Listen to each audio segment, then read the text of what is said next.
Mais uma vez, meus irmãos, eu quero cumprimentá-los com a graça e com a paz de Cristo. Amém. Como é bom, como é gostoso a gente estar na presença de Deus. Poder ser quebrantados por Ele, renovados pelo seu poder. Esse domingo tem sido um domingo muito precioso para nós. E eu espero que você possa estar dizendo em seu coração exatamente o amém, né? De fato, de verdade. Que domingo abençoado na presença de Deus. Se você não veio adorar a Deus pela manhã porque escolheu a cama, preferiu o calor das cobertas, não é? Embora o tempo não esteja nem tão frio mais, mas tem gente que se aventura. Ou você tenha feito deliberadamente uma outra escolha, ao invés de ter vindo aqui pela manhã. Que pena, que pena. Quanto a sua alma desperdiçou no dia de hoje. Alguns não puderam, por razões justas. Trabalho, ou mesmo as enfermidades. Mas graças a Deus que, na sua bondade e grande misericórdia, Ele tem concedido que você não perdesse ou não desperdiçasse todo domingo. Você está aqui. E isso é maravilhoso. Deus tem nos visitado nesse dia. Em cada cântico, em cada oração, em cada ato da nossa adoração a Ele, nós temos sido visitados por sua graça maravilhosa. Esse é o momento que nós abrimos a palavra de Deus para ouvir o sermão dominical, ouvir a pregação. E eu quero confessar a vocês que essa é a hora que eu me sinto mais fraco, menor. E totalmente dependente da misericórdia e da graça de Deus. Pregar não é a coisa mais fácil de se fazer, quando o que se pretende é pregar com fidelidade à verdade. Para muitos homens, e eu infelizmente digo que muitos, pregar é uma coisa qualquer, banal, é falar, é dirigir um discurso ao público, que olha para o orador, para o pregador. Infelizmente, alguns que pensam assim, eles não compreendem e não estão comprometidos de verdade com o que significa a pregação da palavra de Deus. E nem concebem em suas mentes o sentido correto e verdadeiro do que é a igreja, a noiva do Cordeiro de Deus. Vocês, a noiva do Cordeiro, comprada pelo sangue do Cordeiro, lavada pelo sangue do Cordeiro, purificada pelo sangue do Cordeiro de Deus, eleita e preciosa, co-herdeira com Cristo, povo de Deus, lavoura de Deus, edifício de Deus. Mas este é um momento muito precioso do nosso culto a Deus. E independente de quem estivesse aqui no púlpito agora, ocupando este púlpito, aquele cuja responsabilidade fosse pregar-lhes a palavra de Deus, anunciar a vocês uma parte do conselho de Deus, independente de quem o fizesse, comprometido com isto, verdadeiramente Deus falaria a nós. Vamos ouvir a voz de Deus. Abra sua Bíblia. Atos dos Apóstolos, capítulo 8.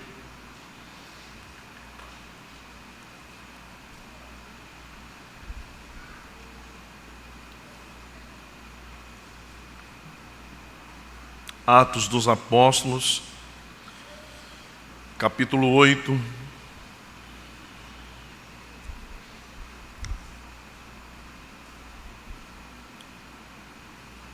A partir do versículo 1, meus irmãos, nós vamos ler até o versículo de número 8. Essa é uma passagem do livro dos Atos que eu amo muito. Diz assim então a palavra de Deus: E Saulo consentia na sua morte. Naquele dia, levantou-se grande perseguição contra a igreja em Jerusalém. E todos, exceto os apóstolos, foram dispersos pelas regiões da Judéia e Samaria. Alguns homens piedosos sepultaram Estevão e fizeram grande pranto sobre ele. Saulo, porém, assolava a igreja, entrando pelas casas e arrastando os homens e mulheres, encerrava-os no cárcere. Entre mentes, os que foram dispersos iam por toda parte pregando a palavra. Filipe, descendo à cidade de Samaria, anunciava-lhes a Cristo. As multidões atendiam unânimes às coisas que Filipe dizia, ouvindo-as e vendo os sinais que ele operava, pois os espíritos imundos de muitos possessos saíam gritando em alta voz, e muitos paralíticos e coxos foram curados, e houve grande alegria naquela cidade. Amém. Amém. Essa noite nós queremos falar sobre o primeiro movimento missionário da igreja. Esse é o título do sermão. O primeiro movimento missionário da igreja. O primeiro movimento missionário da igreja. Meus irmãos, eu pensei em como iniciar o sermão dessa noite, considerando ser este o mês de agosto, mês de missões da Igreja Presbiteriana, é um mês em que a Igreja Presbiteriana do Brasil celebra a Deus, louva a Deus. É o mês das missões, é o mês missionário, é o mês de aniversário da nossa igreja, da Igreja Presbiteriana do Brasil. E eu desejei trazer a vocês alguma coisa da palavra de Deus, algum texto que pudesse nos falar algo neste sentido. E pensando então em como iniciar o sermão dessa noite, eu me lembrei do relato da história de um homem de Deus que serviu a Cristo e serviu a Igreja de Deus neste país e que teve uma contribuição gigantesca para não somente a implantação ou a plantação da igreja em território nordestino, mas que teve uma grande contribuição para o avanço da obra missionária em terras brasileiras. No dia 22 de fevereiro de 1823, 22 de fevereiro de 1823, desembarcava no porto do Recife o missionário protestante, médico de formação, Dr. George Butler. O reverendo Edgés Martins, um ministro da nossa igreja, já jubilado, que serviu como professor em nosso seminário lá no Recife, ele escreveu um livro preciosíssimo, um livro que narra a história do Dr. Butler aqui no Brasil. Ele escreveu o livro cujo título ele deu a Bíblia e o Bisturi. A Bíblia, tocando ou fazendo menção desse chamado missionário, desse ministério da pregação da palavra de Deus, e o Bisturi, remetendo à profissão de formação. Ele era médico, um inglês, médico e missionário da obra de Deus em nosso país. O doutor reverendo Jesse Martins, ele conta em A Bíblia e o Bisturi a história da trajetória do Dr. Butler aqui nas terras nordestinas, muito perto de nós. Ali na cidade de Garanhuns e também em Canhotinho, pouco mais de 200 quilômetros daqui, muito perto. Canhotinho é uma cidade ícone nessa reflexão acerca do avanço missionário no Nordeste. Há ali estabelecido um museu que narra, que conta a história do avanço presbiteriano do Evangelho por boca de presbiterianos no Nordeste. É uma terra riquíssima da presença presbiteriana, e isso nos alegra muito e nos move em ações de graças a Deus pela obra que Ele fez e que Ele ainda continua a fazer em terras nordestinas, meus irmãos.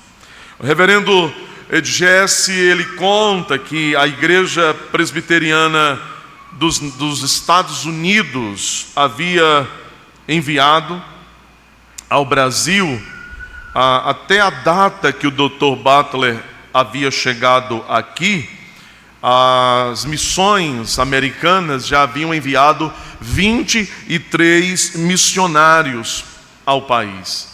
14 destes servos de Deus, incluindo o iniciador do presbiterianismo no Brasil, o reverendo Ashbel Green Simonton, que aos 26 anos de idade deixou seu país, os Estados Unidos da América, e veio para o Brasil, isto no ano de 1859, para plantar o presbiterianismo nesse país, entendendo a chamada de Deus para o povo brasileiro.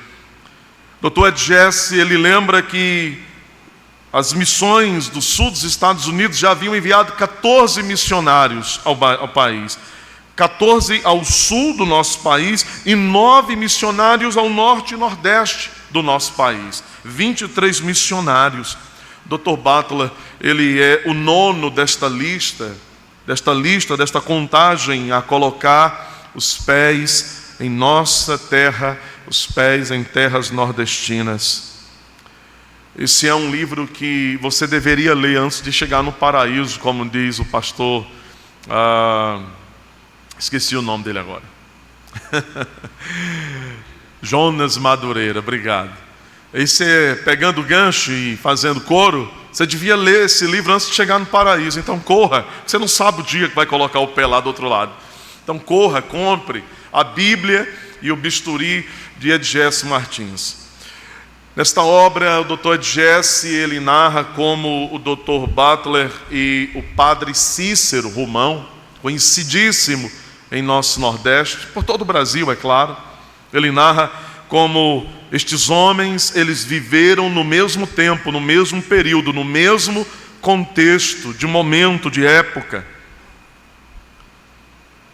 Mas as diferenças não eram poucas entre um e outro.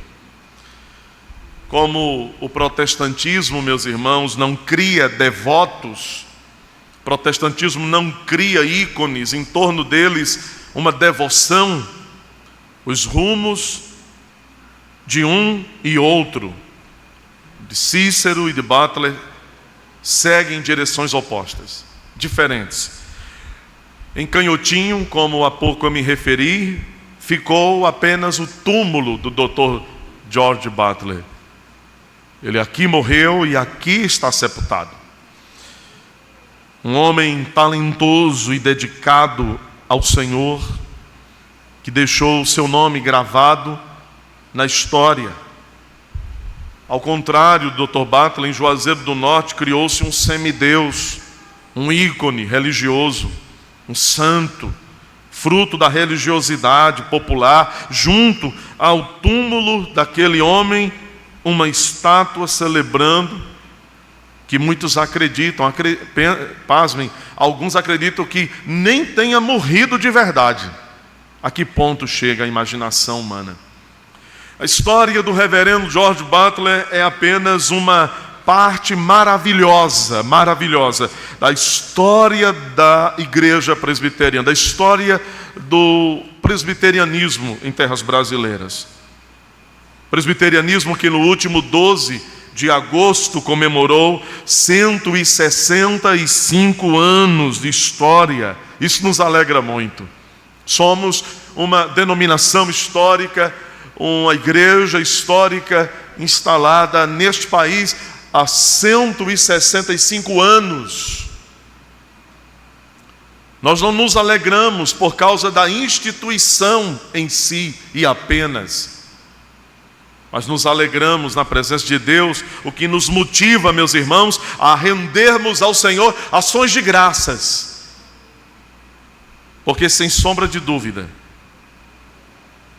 sem, meus irmãos, nos esquecer, a nossa igreja, ela é apenas uma parte da gloriosa e maravilhosa e extraordinária igreja de Jesus Cristo nesse mundo.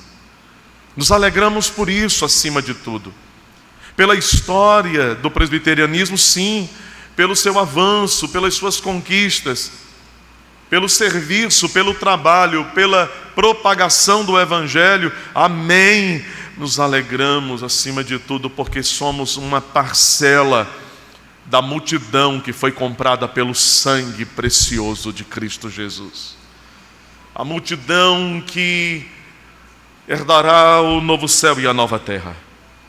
Igreja que é uma manifestação visível, local, desta gloriosa igreja de Jesus Cristo que está espalhada por todo este mundo. E agora, quando nós, meus irmãos, nessa noite lemos essa passagem do livro dos Atos dos Apóstolos, o texto de Atos que lemos nos leva para um ponto alto da história da igreja de Cristo. Uma igreja que no Novo Testamento ela começou bem pequena, modesta, alguns poucos homens, um líder. Uma igreja que foi forjada de maneira muito pacata, procurando sair dos holofotes, procurando evitar os embates públicos. Uma igreja que muitas vezes começou e que muitas vezes iniciada, ela procurou ambientes menos visíveis.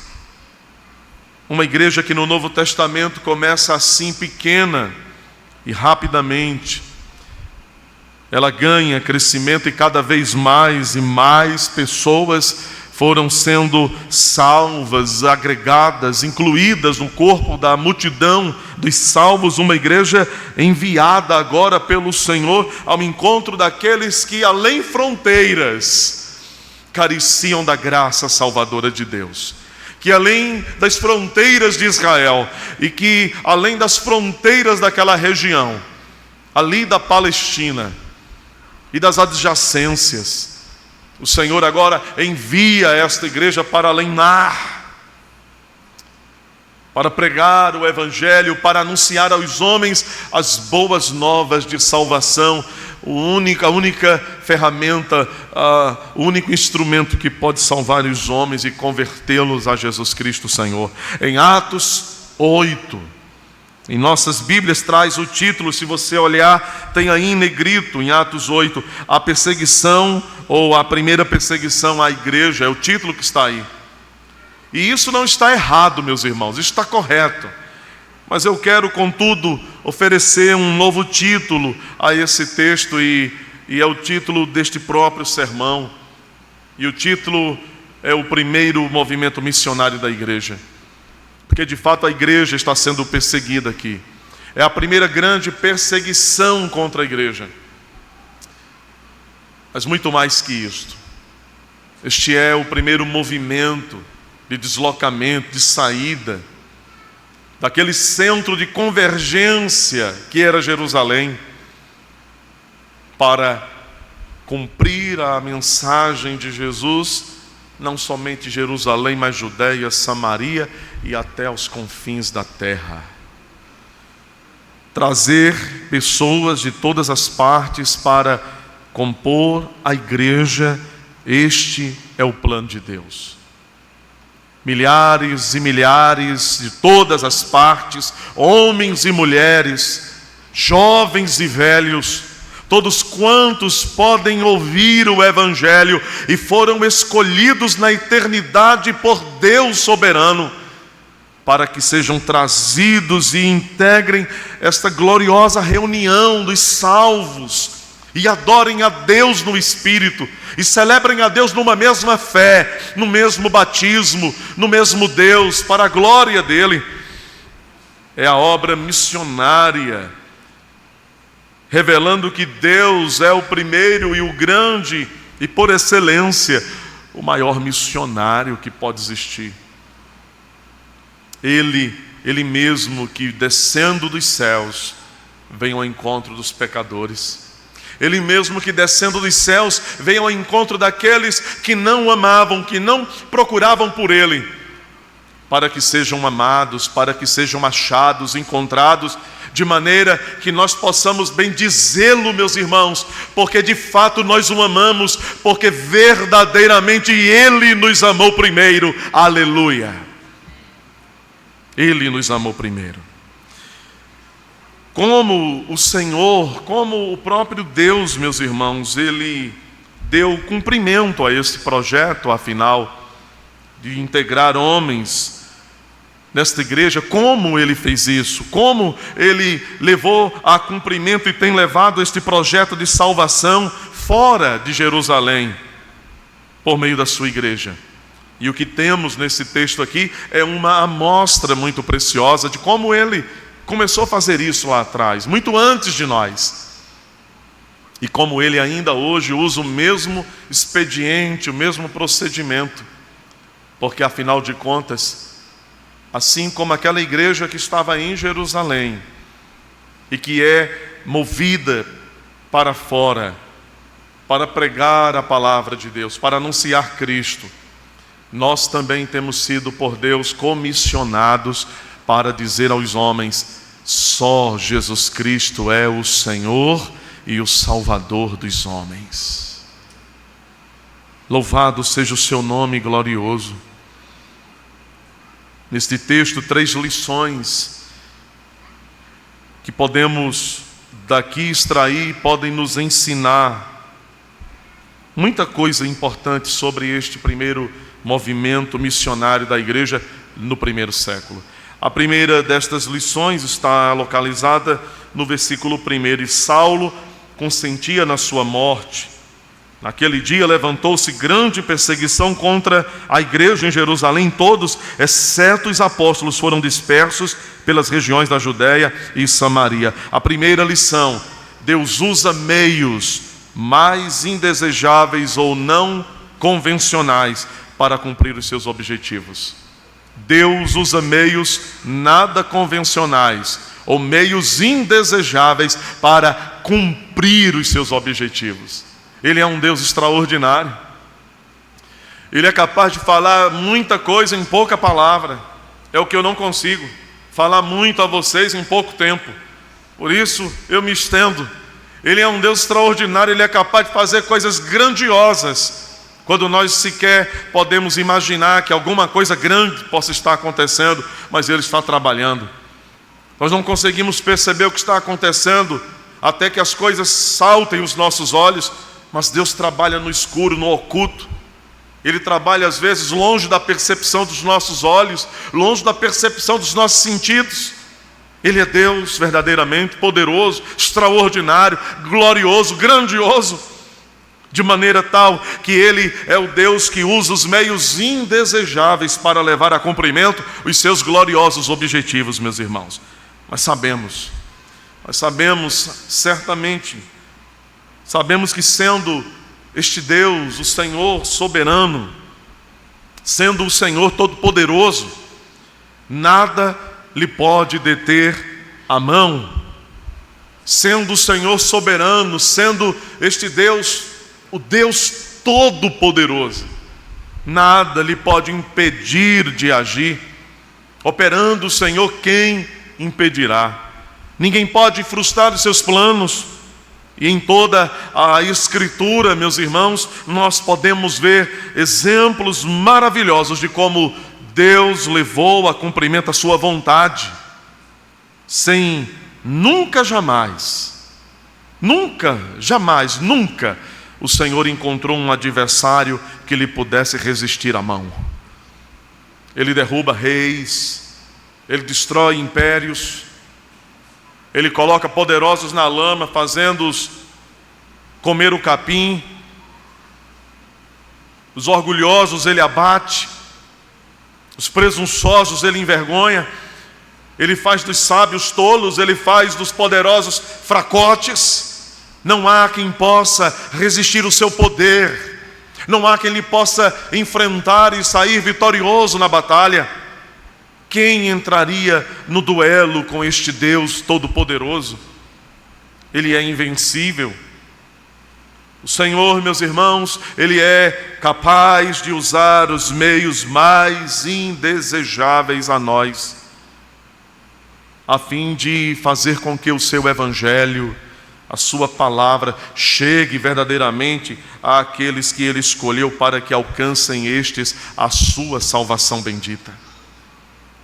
Para fazer com que estes, alcançados pela pregação do Evangelho, acheguem-se a Ele, o conheçam e descubram que Deus maravilhoso, que Deus santo, que Deus justo, que Deus bondoso, que Deus tão amoroso é o nosso Deus. E talvez você que está aqui nessa noite, você que talvez ainda está à beira deste caminho, precisa exatamente ouvir essa verdade hoje. Precisa exatamente ter o seu coração penetrado por estas verdades, porque talvez você tenha buscado o que te falta, buscado o preenchimento da sua alma, buscado a satisfação, a alegria, a paz, a felicidade, a esperança, no que não te pode dar nenhuma destas coisas. Oxalá, tomara a Deus, que Ele tenha trazido você nessa noite aqui, não para que você seja condenado pela verdade que Ele prega aos ouvidos dos homens, mas tomara a Deus, Ele tenha trazido você nesta noite para que esta salvação alcance a sua alma, alcance a sua vida e mude você e transforme você e lhe dê a esperança que não pode ser encontrada fora de Jesus Cristo, seu Filho. O texto desta noite nos fala exatamente de como Deus usou a perseguição. Perseguição, meus irmãos, que nunca é recepcionada como uma coisa boa, não é verdade? Às vezes nós podemos nos ver perseguidos por um colega de trabalho, um vizinho, um parente, um irmão, até na igreja. E a perseguição nunca é uma coisa saudável, boa, palatável, doce. É algo que incomoda, que causa dor, gemido, que pressiona. Mas o que temos aqui então? Deus usando a perseguição, que nunca é boa aos nossos próprios olhos, mas que nas mãos do Senhor a perseguição se tornou para aquela igreja a força propulsora, um motor para mover a igreja de Jerusalém para o território da Judéia e de Samaria, para que eles pregassem a palavra de Deus. Deus usa meios não convencionais, meios não desejados para cumprir o seu propósito. Este era o propósito dele, pregar aquelas pessoas naquelas regiões. E ele usa a perseguição para que este propósito seja cumprido. O capítulo 8 começa dizendo que Saulo estava consentindo com a morte daquele servo de Deus, um jovem piedoso, temente, chamado Estevão. Quando as pessoas que o apedrejaram ali estavam sentenciando à morte aquele rapaz, se dizia, o rosto dele é como o rosto de um anjo. Estevão, olhando para os céus, ele diz: eu vejo o Senhor à direita de Deus. Saulo estava ali junto dos algozes, junto dos inimigos, dos assassinos de Estevão, dos seus exatores. Ele estava ali e ele consentia com a sua morte. E Saulo, vocês sabem quem é? Saulo é o nome judeu do homem que nós chamamos de Paulo, que é chamado de Paulo. Paulo é o nome romano de Saulo, o apóstolo de Cristo. Aquele que foi interceptado no caminho de Damasco, que teve suas expectativas jogadas pelo chão, suas credenciais pisoteadas pelo próprio Senhor, para fazer daquele homem um servo, para fazer daquele homem o maior dos apóstolos, o apóstolo aos gentios. Saulo estava ali, Paulo estava ali, consentindo, autorizando, dando o seu aval, colocando o seu selo, para que Estevão fosse morto. Aquele que veio a se tornar o grande apóstolo de Cristo, assistiu aquela cena horrorosa de apedrejamento. Ele permitiu, ele consentiu. Saulo naquele dia acreditava que estava fazendo aquilo que era mais agradável a Deus, acreditem.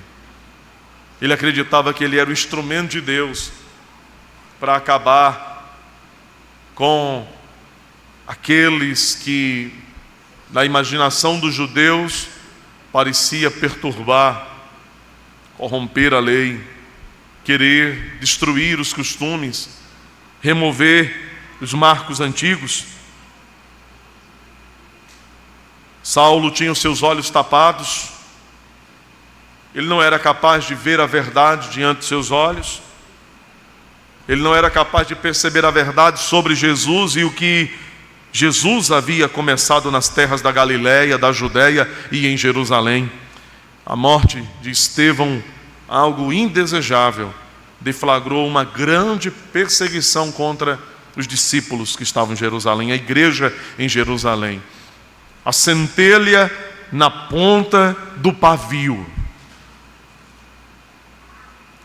No versículo 3 diz a Escritura: Saulo assolava a igreja, entrando pelas casas, batendo o pé nas portas, puxando pelos cabelos, arrastando pelas vestes, homens e mulheres, e ele os lançava no cárcere, os trancava no cárcere.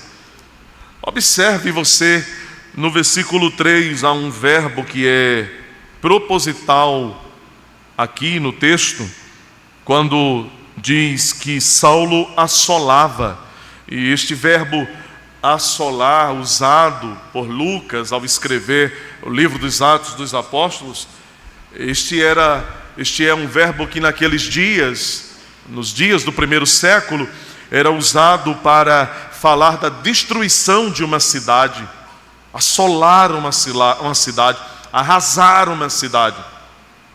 Mas este verbo também, ele era usado quando se queria dizer ou falar de que uma pessoa, alguém foi despedaçado por uma fera, por um animal feroz.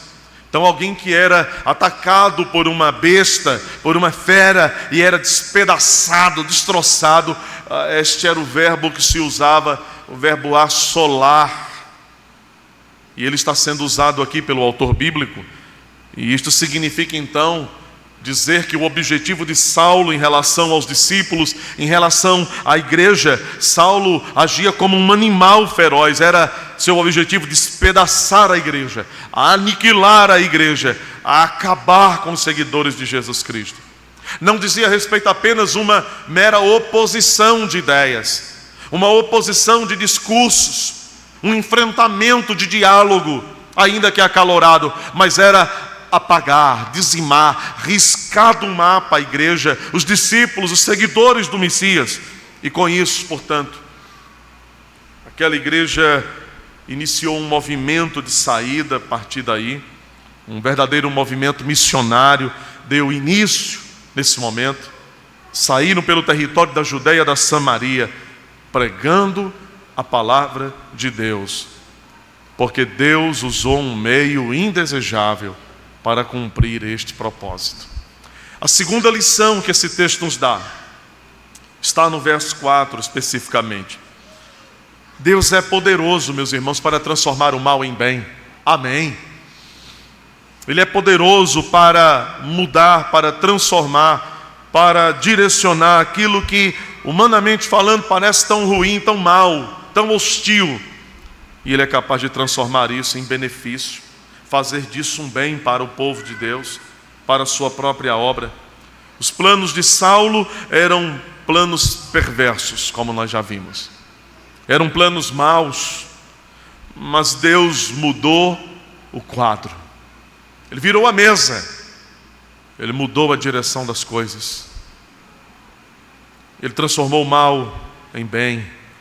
O que parecia a sentença de morte dos discípulos se transformou no meio eficaz pelo qual Deus atrairia muitos à fé em Jesus Cristo. Assim, meus irmãos, como Deus fez a José lá no Egito, vocês lembram disso? Na verdade, antes do Egito. Assim como Deus fez com respeito a José. Os irmãos de José tramaram o mal contra José, os irmãos de José o odiaram, movidos pelo ódio, movidos pelo ciúme, porque Jacó, o seu pai, amava mais a José que a todos os demais filhos, os outros irmãos. Aquilo explodiu dentro do coração daqueles irmãos de José, o ciúme, a chama do ciúme. Eles passaram a odiar José, olhar José com olhos maus, começaram a planejar o que fazer. Era necessário tirar aquele rapaz da cena, era necessário se livrar de José. José se tornou incômodo, um encalço no caminho daqueles homens.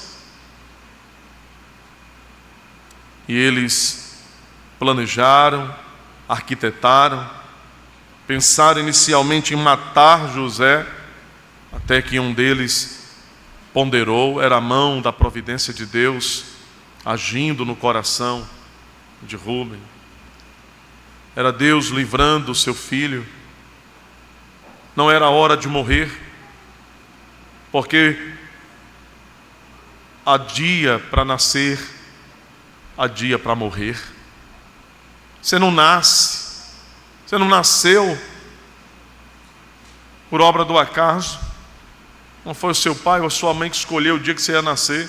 Ainda que o dia do teu parto cesáreo tenha sido programado em conversas entre sua mãe, seu pai e o obstetra médico. Mas não pense que foi uma decisão deles. Tudo está na mão de Deus. É Deus que marca a hora, o dia, o ano, o tempo.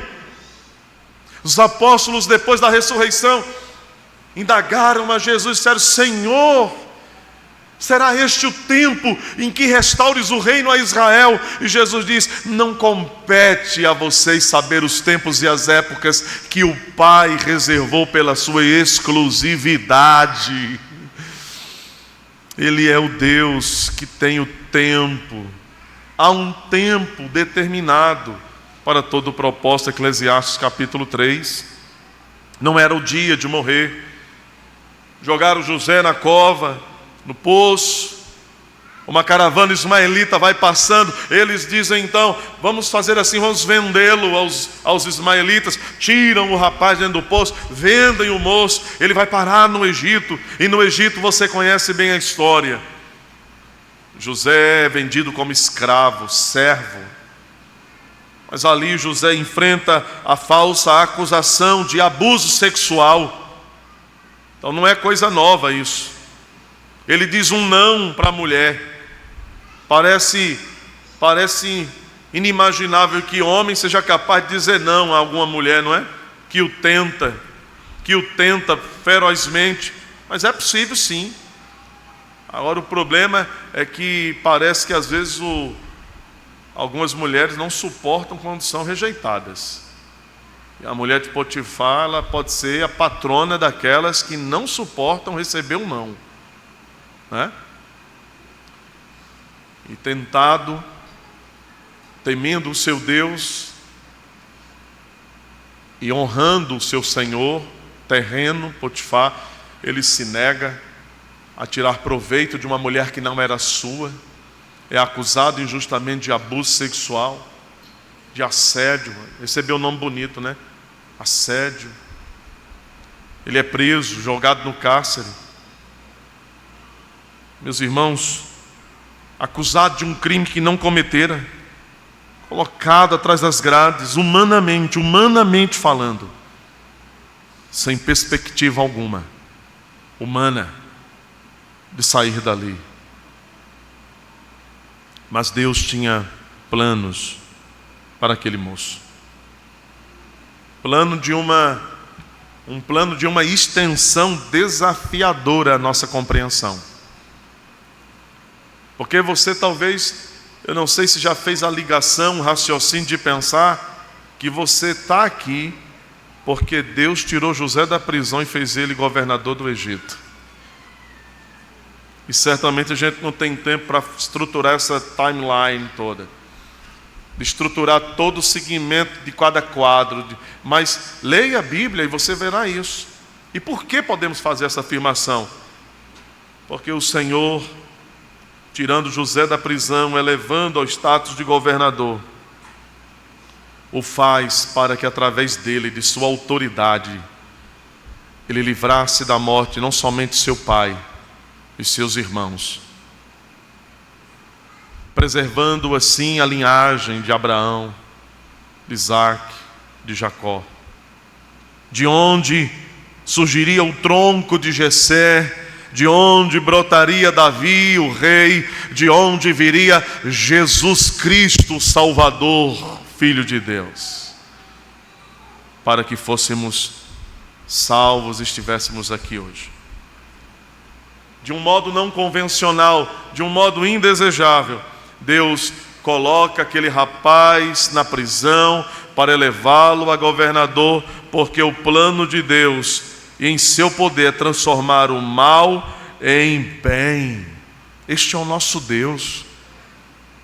E talvez nessa nossa vida a gente não perceba que de repente uma experiência tão traumática, tão dolorosa, tão difícil no passado,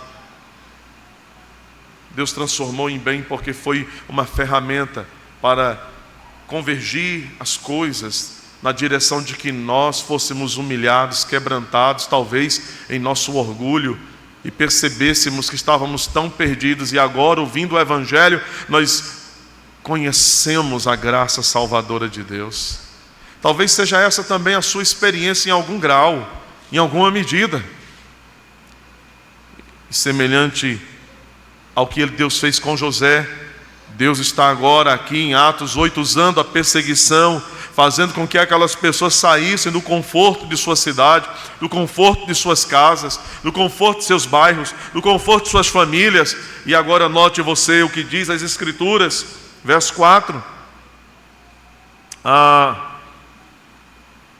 Os que foram dispersos iam por toda parte, fazendo o quê? Pregando a palavra. Os que foram alvo da perseguição, pressionados, o motor da propulsão para mover, para empurrar a perseguição, faz com que aqueles homens e mulheres saiam, e por toda parte por onde eles vão, eles pregam uma palavra. O que Deus queria? Que eles pregassem. Como Deus fez isso? Por meio da perseguição. E o que mais Deus fez? Ele transformou o que era mal em algo muito bom.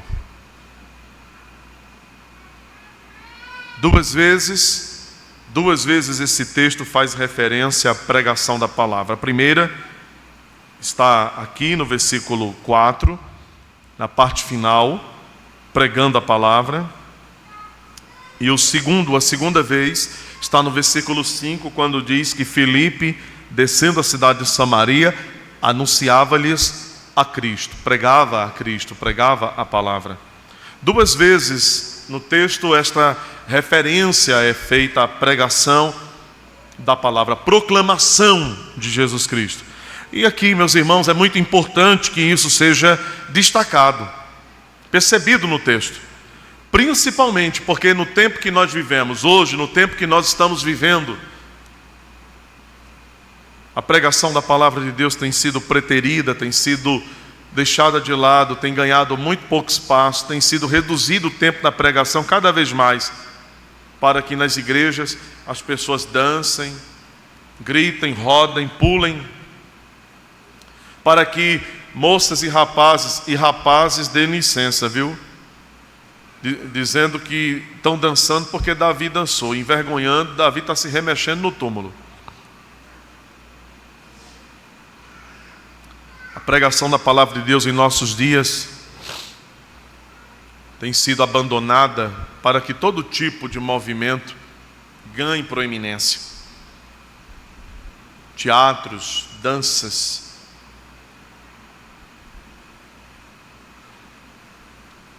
Mas note você, 2 vezes o texto diz: pregava a palavra,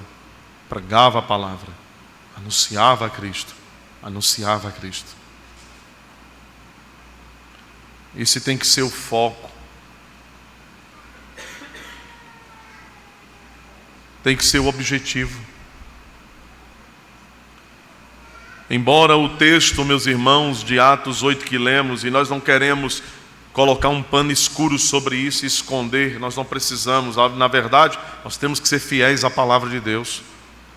Embora o texto de Atos 8 diga que maravilhas extraordinárias foram realizadas em Samaria, e você tem exatamente isso aí nos versos 6 e 7, sinais foram operados, espíritos imundos de pessoas que eram possessas de demônios foram expulsos, saíam gritando daquelas pessoas.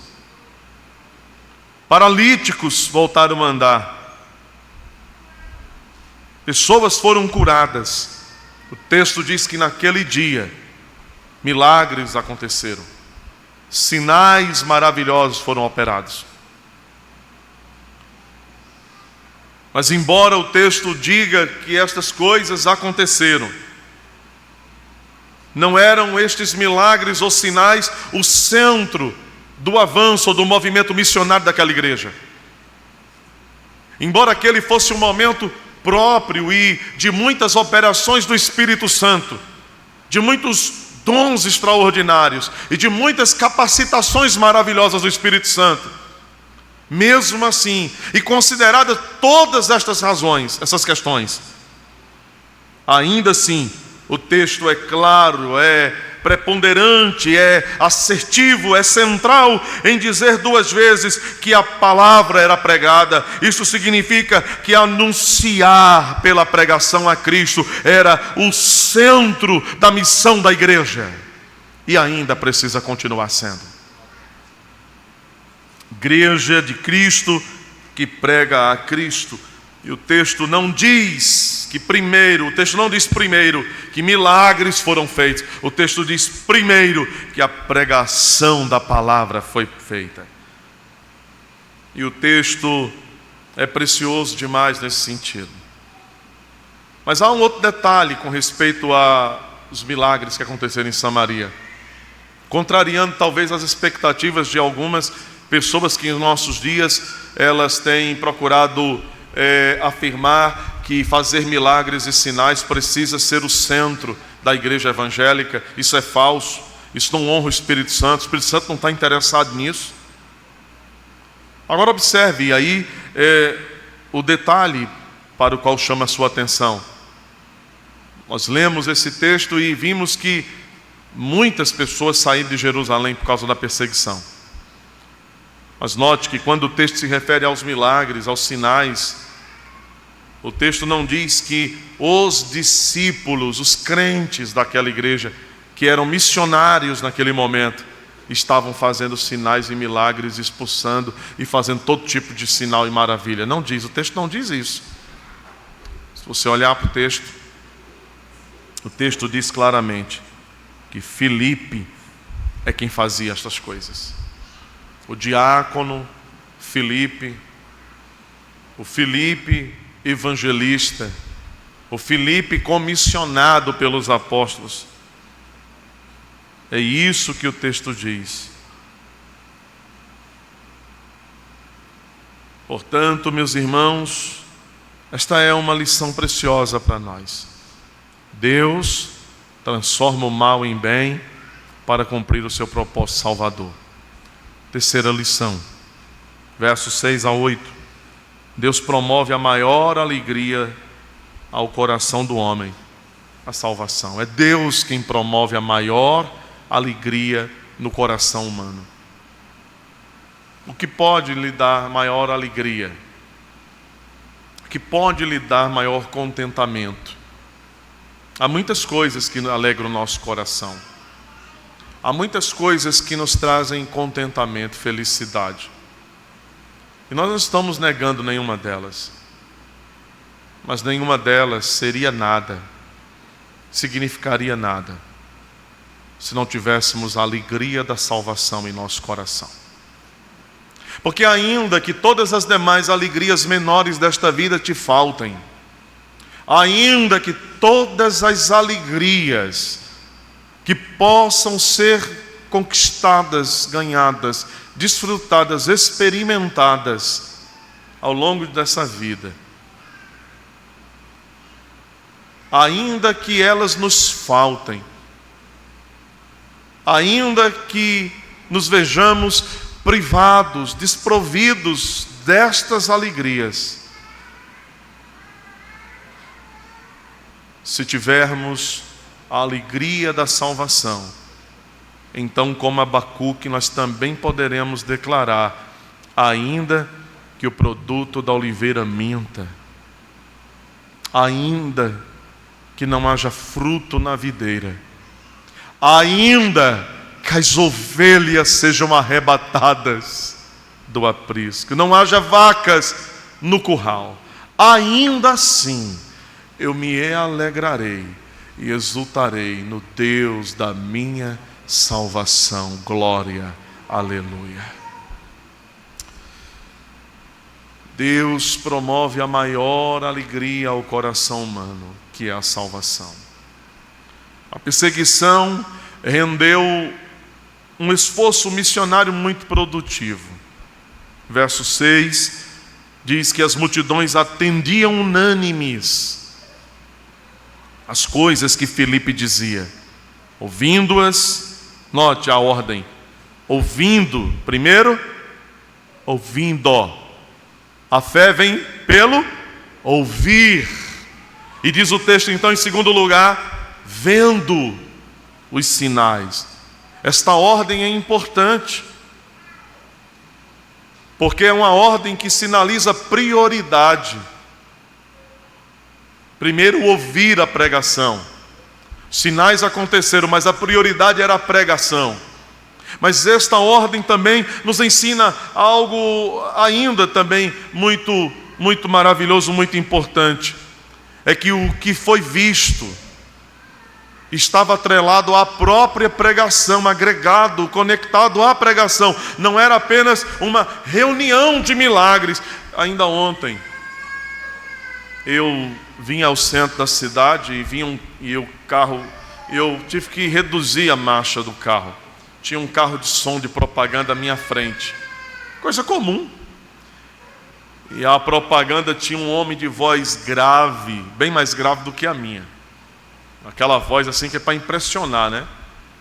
Ele dizia assim: sexta, sábado e domingo, na igreja, às 18 horas, grande reunião de milagres. O profeta do Rio Grande do Norte, em Paulo Afonso, milagres extraordinários acontecerão. Imagina você, uma comitiva apostólica, indo em Samaria ou Judeia antes, anunciando. Não tinha carro de som, os arautos dos apóstolos gritando: venham, venham à praça central de Samaria, neste dia o grande Filipe estará operando grandes sinais, maravilhas, coxos vão andar, cegos vão ver, venham, venham. Não, senhores e senhoras, nunca fizeram isto. Como o evangelho tem sido corrompido, como a igreja tem pagado de idiota, como o Espírito Santo tem sido, meus irmãos, envergonhado. Nunca me esqueço, era pouco tempo que eu tinha assumido o pastorado desta igreja. Um domingo de manhã, um determinado pastor de uma determinada igreja desta cidade, não muito distante da nossa agora, geograficamente falando, eu pregava enquanto eu o vi chegar à porta, e se dirigir aos diáconos à porta e deixar ali algum volume. Acabado o nosso culto aqui, saindo ali, o diácono me chamou e disse: pastor, o pastor fulano de tal trouxe aqui esse material para o senhor distribuir na igreja. Muito bem, quando eu abri o pacote, eram panfletos, propaganda. Tinha lá, dia tal, tal e tal, sexta, sábado, domingo, grande reunião do Espírito Santo, grande congresso do Espírito Santo. Terá cura, batismo para o Espírito Santo, cego vai ver, aleijado vai andar, morto vai ressuscitar, sexta, sábado e domingo. Quem tem a agenda de Deus na mão para dizer que dia Ele vai fazer alguma coisa? Eu creio sim que Deus pode dar vista cego, curar aleijado, ressuscitar mortos. Eu creio absolutamente nisto. Eu creio. Mas eu não creio em gente que marca o dia em que Ele vai fazer estas coisas. Deus não dá essa agenda. Você não vê isso na Bíblia, você não vê isso no Novo Testamento. Você frequenta alguma igreja dessa? Agora eu quero um discurso com você. Você é membro de alguma igreja dessa, que faz lá o congresso anual, traz algum profeta apóstolo de alguma parte do país, e aquele serão os dias dos grandes milagres, disse daquilo outro que o Espírito Santo vai fazer, vai pintar, vai bordar. Você é de uma igreja dessa? Cai fora. Abre teus olhos. O que está ouvindo não é o Evangelho. O que estão pregando para você não é palavra de Deus. Não estão te apontando o caminho do céu. Precisamos de uma nova reforma, meus irmãos. Uma reforma talvez muito mais robusta, muito mais forte, muito mais vigorosa do que aquela do século XVI. Porque agora não é uma reforma dentro da igreja católica. Agora é uma reforma dentro daquilo que se chama igreja evangélica, corrompida, desviada, afastada da verdade, que envergonha o Espírito Santo, que envergonha Cristo, que transforma a sua noiva diante do mundo como um objeto no palco do ridículo. Precisamos que Deus tenha misericórdia, que Ele sopre ventos de uma renovação espiritual, que acima de tudo desperte os homens para a centralidade da palavra e para conhecerem a verdadeira salvação que Deus coloca no coração, na alma, na vida, e que transforma a vida dos pecadores perdidos. A obra do Espírito de Deus se fez perceber naqueles dias em Samaria, pelo fato de um judeu se tornar a peça-chave da pregação em Samaria. Judeus e samaritanos se odiavam. E quem Deus coloca em Samaria para pregar? Judeus. Amados irmãos, diz o texto que as multidões atendiam unânimes. E nós sabemos muito bem que o homem deixado a sua própria condição, a sua própria sorte, ele é incapaz de crer em Jesus Cristo. Em Atos capítulo 16, versículo 14, diz lá que Paulo, pregando em Filipos, pregando a Cristo, a palavra de Deus, Deus abriu o coração de uma mulher, uma comerciante, Lídia. Temos uma Lídia aqui, não é esta, é a lá de Atos 16. Paulo pregava aquela manhã, Lídia ouvia a pregação de Saulo, de Paulo. Mas o texto de Atos 16, 14, ele é peremptório, ele é cirúrgico. Ele diz: Deus lhe abriu o coração para que ela atendesse às coisas que Paulo dizia. Atos 8 diz que as multidões atendiam unânimes a pregação. Significa que Deus estava agindo no coração daquelas pessoas. O Espírito Santo estava convencendo aquelas pessoas de que aquela era a palavra da verdade. Elas creram. Deixadas em sua própria condição e sorte, elas jamais creriam naquelas palavras. Assim como Lídia, samaritanos foram salvos É Deus quem abre o coração para que você creia nele. É Deus quem remove as escamas dos olhos. É Deus quem convence o homem do pecado, da justiça e do juízo. É Deus quem faz brilhar a luz diante dos olhos em trevas. É Deus quem promove a maior alegria no coração do homem, a certeza e a segurança da salvação. É Deus, e somente Deus. O texto começa... Se você tiver curiosidade, pode olhar. Verso 1. O texto começa dizendo: grande perseguição se levantou. Mas como o texto termina? Versículo 8. E houve grande alegria naquela cidade. O texto começa com uma nota pesada, densa, uma cor cinza, uma nota grave. Grande perseguição se levantou. E nós chegamos ao final do texto com uma nota tão suave, com cores diversas, a multiforme graça de Deus.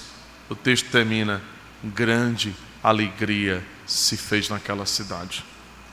Louvado seja Deus, que produziu no coração daqueles homens e mulheres a maior de todas as alegrias, a alegria da salvação. Para nós, Igreja do Senhor, nestes tempos, nestes dias, estas lições são tão importantes, tão preciosas, que não nos esqueçamos. Deus ainda usa meios indesejáveis para cumprir seus propósitos. Às vezes Ele coloca a gente em caminhos de dores, de aflições, os pés pisando espinhos, em lugares apertados, porque Ele quer, através deste caminho, cumprir os seus propósitos. Que não nos esqueçamos que Ele é poderoso, ainda que aos nossos olhos não existam expectativas boas, a coisa esteja ruim, difícil, nos vejamos assim encurralados, sem ter saída. Nos lembremos: Deus transforma o mal em bem, transforma a causa em bênção. Ele faz com que o céu acinzentado, pesado, que amedronta, se torne em azul suave e o sol brilhe. Ele é capaz de fazer as águas agitadas, tumultuadas do mar, que jogam o barco para um lado e para o outro, se acalmarem apenas dizendo: acalma-te, mar. Ele é capaz de fazer os ventos procelosos, fortes, furacões, que destroem, que arrasam. Ele é capaz de dizer: vento, sossega, porque Ele é Deus. Não nos esqueçamos que Deus é o único capaz de salvar os pecadores. Não é a nossa habilidade em fazer alguma coisa, não é a nossa desenvoltura em falar, em fazer alguma coisa, que é capaz de convencer os homens de seu estado arruinado e revelar-lhes a glória da salvação de Jesus Cristo. Mas é Ele, é o Senhor, quem abre o coração, quem convence o homem, quem deposita no coração a maior e a mais preciosa de todas as alegrias, a alegria da vida eterna, com Ele. Só é boa porque é com Ele. Se fosse vida eterna sem Ele, não prestava. Tudo só é bom com Ele, na presença dEle. Que nessa noite, se você está aqui e ainda não pode dizer: louvado seja Deus, porque tudo isso se tornou real e concreto em mim,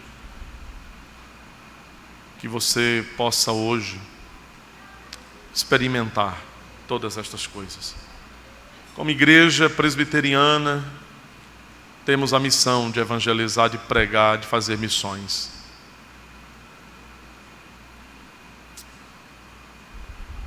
Nos lembremos do exemplo daquele servo do Senhor do passado. Dr. Butler, deixando seu país, voltou lá uma vez, voltou para o Brasil e não retornou mais, aqui morreu. Nos lembremos de como igreja do Senhor nós temos uma missão. A missão evangelística, a missão da pregação, apontar Jesus Cristo aos perdidos deste mundo. Nós possamos orar para que Ele nos ajude a fazer isto. Que Ele nos use, que Ele nos encha de coragem, de capacidade, de ânimo, para fazer aquilo que aqueles irmãos do passado fizeram. Para deixarmos à futura geração um legado, não de uma igreja rica, abastada, mas de uma igreja firmada na palavra e lúcida quanto ao seu compromisso evangelístico, missionário no mundo. Amém. Vamos orar. Fique em pé, por favor, se puder.